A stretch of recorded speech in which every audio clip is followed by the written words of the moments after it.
Because you are being talking about me too for the last 7 years, and now it's my turn, and I have to do it too. For 6 years, I've been having to defend my sexuality to people. I don't want every girl in this place to think that I'm a gay man trying to portray myself as straight. For Colt, it might be a little bit intimidating to be around some of these men and women who are more stereotypically attractive. Colt's dance moves are alternative. Hey, you can't just talk to them. No, you can't be yelling in his face like You that. can't just get into a conversation that is happening and pretend that this is your... Y'all, the girls are fighting. It is like day 3 at this resort and people are getting real possessive. Which makes me ask, do people not get the concept of a dating show? Let's get into it. Hi guys, welcome back to Nikki Faces Reality. We are here to discuss Hunt for Love, episode 3. We're gonna jump straight into it. As always, make sure to like, comment, subscribe, hit the notification icon so that you don't miss out on any of my updates. But yeah, we're gonna jump straight in. We pick up right where we left off with Elise coming with her tail between her legs to Rob. Her strategy, you ask, is to immediately trauma dump. She's like, your actions triggered me. You did this, you did that, and it reminded me of my past. And I'm like, girl, I just don't understand how you can let a man that you've met for 2 minutes trigger you in this way. I have a feeling that this is your MO. But she's apologizing, which, you know, I was surprised to even hear. He's like, I appreciate it. I'm sorry. I didn't mean to hurt you. Just so you know, I did like you. And he says it in past tense, okay? When they cut off to Elise talking one-on-one, she insists on telling us that she's this insecure girl. And I just don't believe her. I don't know who told her to spin this narrative, but she keeps throwing out that she's such an insecure girl and that she's so genuine. And I literally side-eye anyone that refers to themselves as like genuine or like a nice guy. If you're nice, you don't have to advertise it. We'll be able to see it. You know what I mean? So I put this wild, crazy front on, but I'm also just like a really genuine girl. When they pan back to them, she's like, you know, it's clear that I'm emotionally involved. I don't know how that happened in 2 days, but she's like, it's clear that I'm emotionally involved. So why don't we just start fresh and see how it goes? Rob should have taken this moment to be like, girl, it's a dub, it's done, nice knowing ya. Instead, he does leave the door open, and I'm just like, Elise girl, you are on a show where he is going to date around, and as we know, he has his eyes set on Jennifer. So another tantrum is inevitable, but she's an attractive girl, right? So he leaves the door open and he's like, you know, I can see that she's crazy, but it seems like she's acknowledging that she was crazy. So maybe I shouldn't cut her off. And Rob, that was your first mistake. Next up, we see Colt. He has a one-on-one with a dating coach. And honestly, I think this lady is scared for him because they're going to have a group outing that night. So she's like, let's touch base. What she said in her side interview is that she's like, yeah, you know, it must be really hard for him to be with stereotypically attractive people. And if I were Colt, I would feel away. I think I said something like that in my first recap. And I just don't know if there's a nicer way to say it. But I think it stings a little more when it comes from a dating coach than some girl on YouTube. You know what I mean? So I was like, ooh, I can't believe she said that. So between that statement that she made and this pillow that he has of himself, I'm like, okay, what are we getting into? But she comes to him and she's like, I sense some hesitancy in the flirting workshop. And what I find interesting about that is that I mentioned that I feel like Colt obviously has a lot of game. He's been able to snag all these attractive ladies. But then I was like, oh, he's a keyboard warrior. It's very easy to talk to people online. And that is how he got all of those past relationships. I would imagine that it's harder for him or more awkward to converse in person because he doesn't have that online mystique where he can be whoever he wants to be. In person, it's raw. They see him for exactly what he is. Next up, we see Cole and Jennifer. I didn't talk about them in the last episode, but Cole is this young pilot. He immediately had his eyes set on Jennifer. Jennifer is into him and Rob, but right now she feels like her bond with him is stronger. He had walked her to her room the night before, kiss on the cheek, that's it. Well, this morning he arrives with this like basket of breakfast and they have it floating basically in the pool and it's very romantic. He has a bunch of roses. She is really into him. Then it starts raining. They get out and he's like, oh, let me dry you up, but let me be like appropriate about it. She's like, oh no, like feel free to like catch a feel, basically. And he's being super respectful. And you could see that look in her eye that she just wants to corrupt him. And so she takes this opportunity to ask about his sexuality because she's like, I like him, but I need to make sure that he's not vanilla or worse like Tim. That was the unspoken part. And at first he seems reserved talking about it, but eventually like he starts letting loose and he's like, yeah, you know, like I'm down with this, I'm down with that. But in due time, and she's just like ready. She's like, I hope he doesn't take too long because her and Rob can make some damage. And Cole is another one that's gonna get real possessive real soon. And they're talking about role playing, talking about the things that they like. And it pans to them like rubbing each other's hands and like playing footsie, and it felt like we were interrupting. So now it's time for the group outing. And it wouldn't be a 90-day show without a group outing where they just pile them on with tons of alcohol. So they're divided between vans. Cortney is determined to talk to Tim about all of the rumors that Jennifer is allegedly spreading, right? I mean, I don't even know if I have to say alleged because we're literally seeing her do it. But yeah, so Cortney's determined to do that. They pan to Tim. Y'all, Tim is wearing knee-high leather boots.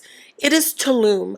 Everyone looks dewy because it is so hot out. What possessed him to even bring that to Mexico? He does not help himself, okay? And Tiffany is talking about these boots and like shading him. And it's just so interesting because she is one of those people on this show that is pretending to be everyone's friend, yet is the first one to shade people. So I'm side-eyeing Tiffany a little bit and that will continue. And then Elise is here trying to get advice from Usman. I don't know what made her think that he would be the love guru, but she's here like, yeah, I really should talk to Rob.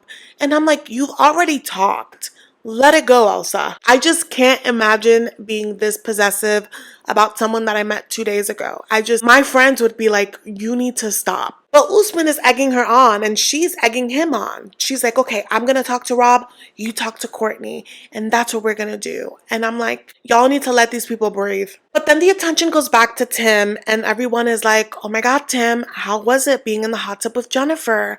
And he's like, you know, it was weird, but we're adults. We should be able to be alone for 2 minutes, you know. And then he starts talking about how it was with her in Colombia and how he was so nice to her and how he doesn't understand why she's talking so much shit. Tim, you started it. The way that he doesn't get it, he literally did not stop running his mouth about her for years and she is spiteful and he knows that about her. So why would he think that she would get on this show and protect him in any way? I say that to say that no one is innocent in this dynamic and it is just astounding that he doesn't get that. He doesn't grasp that. And the producers knew that this would happen and he feels like he's so off his game with her being there, you know? But then we go to Chantel. Chantel happens to be seated next to that guy that she told he needs to get Botox, even though he's like 25. That guy is outwardly flirting with her and you could tell that it takes her a while to get it. But that seems promising. It seems really cute. I'm like, okay, Chantel, go have you some fun. They pan to Usman again. And Usman is going on and on about how Cortney is his dream girl. And everyone's like, we don't believe you. And he's like, yeah, she's perfect. She's the cutest girl here. And if any guy tries to talk to her, I'm going to punch them. They pan to Colt, who I didn't even know was in the same van. He's hearing all of this and he is peeved. He's like, you know what? I was gonna ask Mei out tonight anyway, but what? He's gonna punch me if I try to talk to Cortney? She is my number 2. So yeah, there's that. They get to the venue finally. We see Cortney and Colt have a little interaction at the bar and she's taking a liking to him. I think that she's very surprised to meet him and be like, oh, he's sweet. I thought that he was gonna be an a-hole because all that I've ever seen is him yell at his girlfriends, his wife, his mother. This is a nice surprise. So I'm like, okay, I don't like Colt, but I mean, people can change, right? And it seems like they have a connection. So I mean, I honestly don't know who's worse, Usman or Colt in the situation, but I strongly dislike Usman more than Colt. That I'm like, girl, go over there. Usman is already pretending that he doesn't know you. Like, just go over there. You guys, people start drinking. They're flowing. People are starting to dance sensually, aka Jennifer. They pan to Colt. And he's doing some sort of mating dance. That's what it looks like. It looks like a chicken dance. People are snickering, laughing about him. Tiff, Tim makes a sly remark being like, oh my God, Colt clearly didn't get the memo with those moves and that sweater in Mexico. Says the guy in leather knee-highs, okay? But Chantel is the only real one because she is not laughing at Colt on the side. She comes up to him and she's like, hey, whatever you're doing, chill. And she starts teaching him some bachata and giving him pointers to just like be cool. And so after Jennifer is done dirty dancing with Cole, she makes a beeline to Rob. Mind you, Rob saw that she was getting hot and bothered with Cole, but he likes her and he was like, okay, she's come to me. This is my opening to let her know how I feel. And he immediately is really smooth. She's up close and he's like, oh, you're so beautiful. She asks about how his night ended. He gives a recap about the Elise drama. And he makes it very clear that he had more of a romantic connection with Jennifer. Mind you, they pan. Elise is right behind Jennifer. And you'll notice the whole night, Elise is always very close. Close enough where she can like see what's happening. Close enough where she can hear what's happening. She's in the vicinity, like literally just stalking Rob throughout the night. And Jennifer says that she knows that Rob is a bad guy, but she just can't help like gravitating towards him. And you know, they're vibing. In comes Cole, like, is everything good here? And they're like, yeah, we're just, you know, talking. And again, Cole is another one that he's like, I've called dibs on Jennifer. I'm gonna make sure that no one else gets an in. Again, do you not get the concept? You're not here to marry these people. The way that these people are acting, like, you're the one for me. Is there a cash prize at the end of this? I just don't understand what would possess people to be like this. So once Cole came in, Rob, you know, went to the side. He found where Tiff and Tim were. And they're like, we saw you macking it to Jen. Is that what you're trying to do? Apparently Tim and Rob are friendly. I think Tim has a man crush on Rob. And he's like, listen, you're beautiful. I know you're a player, but that girl will eat you alive. Rob is like, you know, there's just not really other options for me here. They pan to Elise. Literally, she's far enough that I don't think she can hear what's happening. But it is so obvious that she is just tracking Rob with her eyes. It is so uncomfortable to watch. And eventually she does integrate herself to the group. And there's this other girl who has barely had any screen time. And I guess she really hasn't spent time one-on-one with anyone. To which Elise is like, oh, well, Rob is starting over, so maybe you two can go on a date. And it's so obvious that she's like being passive aggressive about it. And he says something like, oh, well, you know, anything is better than a bullshit 2-minute date. Could it have been a dig to Elise? Maybe. She definitely took it as that. And she was like, you're being rude. And then it turns into a complete fight. It is so awkward to have someone fight you like you are their boyfriend or girlfriend when you like literally owe them nothing. Like, I just can't imagine. And she is making a scene in front of everyone. So the group disperses because hello, you made it awkward. And he's like, what are you doing? And she's like, I saw you talking to Jennifer. I saw you. And she brings up again the scoring, how he scored her like everyone else. And he's like, you're still on that? We've already talked about this. I thought we were past it. So much for that fake apology that she gave because she's still on her the same BS. And again, you guys, I've called it. I think that this is very intentional because if she can't have Rob, she doesn't want anyone to have Rob. So her tactic is to make it so that everyone knows if you go after him, you're going to have to deal with my wrath. And no one wants to be in Tulum fighting. This is so intentional. Like, girl, this is not your man. Get help. It's truly unhinged, okay? But they're like calling it, right? I have a feeling that this is going to be on and on, okay? Then they go to Colt. Colt finds Mei. He had told the coach that he had his eyes set on Mei and Cortney, and he wanted to try and see how things go with Mei, as clearly Usman is being possessive of a Cortney. He goes up to Mei. The conversation is painful, and you could see she's being really nice because the cameras are there. They are stumbling through this conversation, and ultimately he's like, oh, you're not seeing anyone? Would you like to see me? And she's like, You know, I'm not feeling anything romantic, but I'll stay open. That is the nicest no that he could have received. And he takes it and he's like, I appreciate that. And Cortney is seeing all of this and she's like, oh, he got rejected by Mei. I hope that that doesn't discourage him from like putting himself out there. But she doesn't mention herself, and I thought that that was interesting because I'm like, oh, are you narrowing in on Usman? They pan to Tiffany. Tiffany is vibing with the mustache guy. She's been feeling him since day one, but she's also in a bit of a little triangle where she likes that guy that she went on a date with. I feel like we're gonna see drama with them later on, but then we get to the whole Tim and Jen drama and it just explodes. So Tim is talking to Tiffany. Cortney finally just like goes in, and her in is like, oh my God, did you see Jennifer like dancing up a storm with Cole? And Tim is like, good for her. Like, I don't care. Like, we just need to coexist, you know? And she's like, okay, but I don't know if I should tell you, but I have something to tell you. Tiffany is egging her on, okay? Making sure that she releases the tea. She tells Tim, she's telling people that you hired a stripper for her, that you like to watch men. And Tim is like, and as Tim is processing, they pan to Tiffany's interview, and she's like, you know, I don't think that Cortney said this to him as a friend. I think that she wanted to stir the pot. Tiffany, that's literally all you've done. You are in everybody's mess. You have a comment about everyone's mess. You should not be calling Cortney messy. I think that y'all were both casted on the show specifically to stir the pot. So that was bold, you know? And I like Tiffany, but I'm like, girl, tú eres una chimosa. They pan to Tim. Tim is in this moment like, what the hell? And he's pissed for many reasons, but mainly he has been defending his sexuality for years, ever since he was on the show, from the first season that he was on.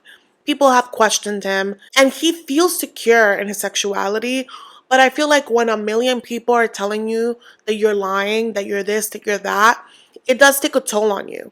And he's been working so hard to set the record straight. And then number two, right? He's here saying that he's looking for new opportunities. It already sucks that his ex is in this experience with him.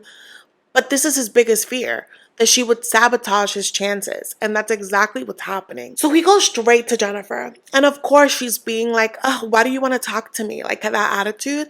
And he's like, because you've been spreading information about me that's not true. You've been telling people I'm gay. And she's like, did you not buy me the stripper dance? And he's like, yes, I did that. And she's like, okay, so if you admitted it, what's the problem? The problem is the implication that you are making that he is gay. And he's like, you need to stop talking about me. To which she then starts yelling at him. Like, you've been talking shit about me for 7 years. Now it's my chance. And I told y'all that that was her motive. She's here to give him hell because he would not stop running his mouth. Not saying that it's okay. I just think that it is a nasty dose of karma. But also, like, is no one gonna be the bigger person? Like, you're here dating around, let him date around, like, live your lives. But then it can be argued that Tim is also here telling people that she's a gold digger, that she should be appreciated, that she should be grateful. They're both talking crap about each other nonstop. This blow up was inevitable. He's not yelling though. He's like, can we just coexist? Or can we not do this? She's yelling at him like, how dare you even come up to me to say anything because you haven't stopped running your mouth. To which Cole comes in because obviously she's hype. He comes in trying to, you know, be her knight. And then Chantel comes in and she's like, you need to be respectful. Like, you shouldn't be yelling at him. And then Jennifer starts yelling at Chantel like, you mind your business. You don't know anything that's going on here. And Chantel's like, I don't need to know what's going on. You are being disrespectful. And this is only going to continue into the next week. So not only are exes fighting each other, alliances are forming. This feels like high school. And next week, things are going to be kicked up a few notches because we see Jen and Rob getting real frisky, okay? To which Elise, of course, is having a blowout about. We see Usman and Cortney getting closer, and then Usman and Colt are gonna duke it out for her honor, honey. They declare war. They tell each other, that is my girl. I will fight you for her. And what about it? It looks insane. But yeah, you guys, that's it for this recap. Let me know your thoughts in the comments. Thank you guys so much for watching, and I'll see you in the next one.